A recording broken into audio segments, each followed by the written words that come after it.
हमारे मनुष्यों के जगत के उद्धारकर्ता यीशु के माध्यम से हमारे और आपके बीच में भेजा है। इस वचन के द्वारा हम सब आशीषित हों और हम सब इस वचन के द्वारा औरों को भी आशीष का कारण बने। हालेलुया। तो समय को देखते हुए भजन संहिता पहला अध्याय 1, 2, 3 धर्मी और दुष्ट मनुष्य कै प्रकार के 2 प्रकार के। लेकिन परमेश्वर ने कै प्रकार के मनुष्यों की रचना की है? परमेश्वर ने 1 प्रकार के मनुष्यों की रचना की। परमेश्वर ने धर्मी मनुष्य बनाया। हालेलुया। धर्मी परमेश्वर ने धर्मी मनुष्य बनाया, लेकिन धर्मी मनुष्य दुष्ट मनुष्य बनके उसने धर्म बना डाला। परमेश्वर ने धर्मी मनुष्य बनाया और धर्मी मनुष्य दुष्ट मनुष्य बन गया, और फिर दुष्ट मनुष्य बनके उसने धर्म बना डाले हैं। ये इस धर्म का है, ये इस धर्म का है, ये इस धर्म का है, मैं इस धर्म का हूं। परमेश्वर ने तो धर्मी बनाया मनुष्य को, और मनुष्य ने धर्म बना डाले। क्यों? क्योंकि मनुष्य जो धर्मी बनाया वो काय में बदल गया? दुष्ट में। तो परमेश्वर ने मनुष्य को धर्मी बनाया और शैतान ने मनुष्य को दुष्ट बनाया। वो परमेश्वर की इच्छा को त्याग दिया और शैतान की इच्छा को पूरा किया। इसलिए जो मनुष्य धर्मी बना था वो मनुष्य दुष्ट हो गया। जिसको धर्म के कार्य करना चाहिए थे वो दुष्ट के कार्य करने लगा। अपने सनातन के परमेश्वर यहोवा को बात को ना मान के अपने परमेश्वर के बैरी दुश्मन शैतान की बात को मान लिया, और शैतान ने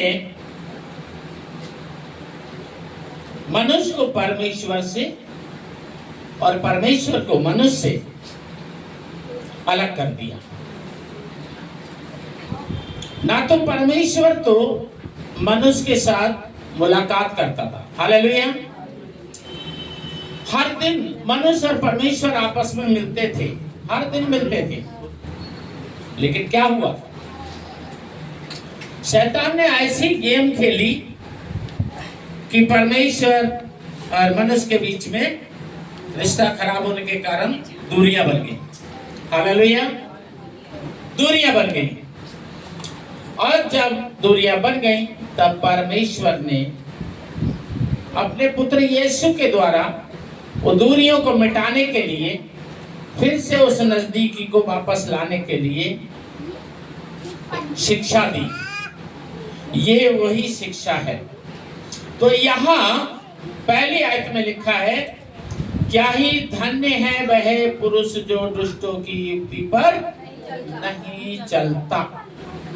यानी शैतान की इच्छा पे जैसे आदम हव्वा चल गए थे, अब वैसे शैतान की इच्छा पे नहीं चलना है।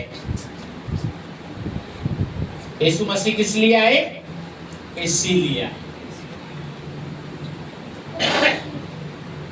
यीशु मसीह इसीलिए आए कि वो परमेश्वर की इच्छा हमारे बीच में प्रकट करें। हालेलुया। और परमेश्वर की इच्छा ये है, जो हमारे आदि माता पिता आदम हव्वा ने जो गलती कर दी, उससे हमें छुटकारा यीशु मसीह के कुर्बानी के द्वारा मिल गया है। हालेलुया।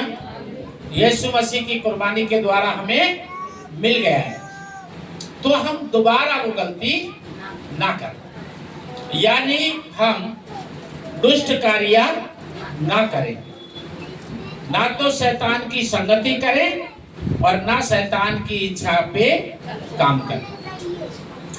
शैतान से काम ना रखें और शैतान के कामों से भी काम ना रखें, और ना पापियों के मार्ग में खड़े हो।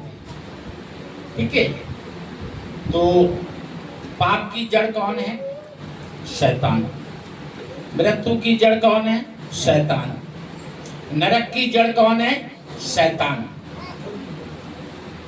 ठीक है, तो शैतान के द्वारा पाप, पाप के द्वारा मृत्यु, मृत्यु के बाद नरक, सबका इनका मालिक कौन है? शैतान। तो शैतान कौन है? दुष्ट है। इसका मतलब है शैतान से अपना संबंध अलग रखो। हालेलुया। शैतान से अपना संबंध अलग रखो। आपको कुछ प्रॉब्लम हो रही है?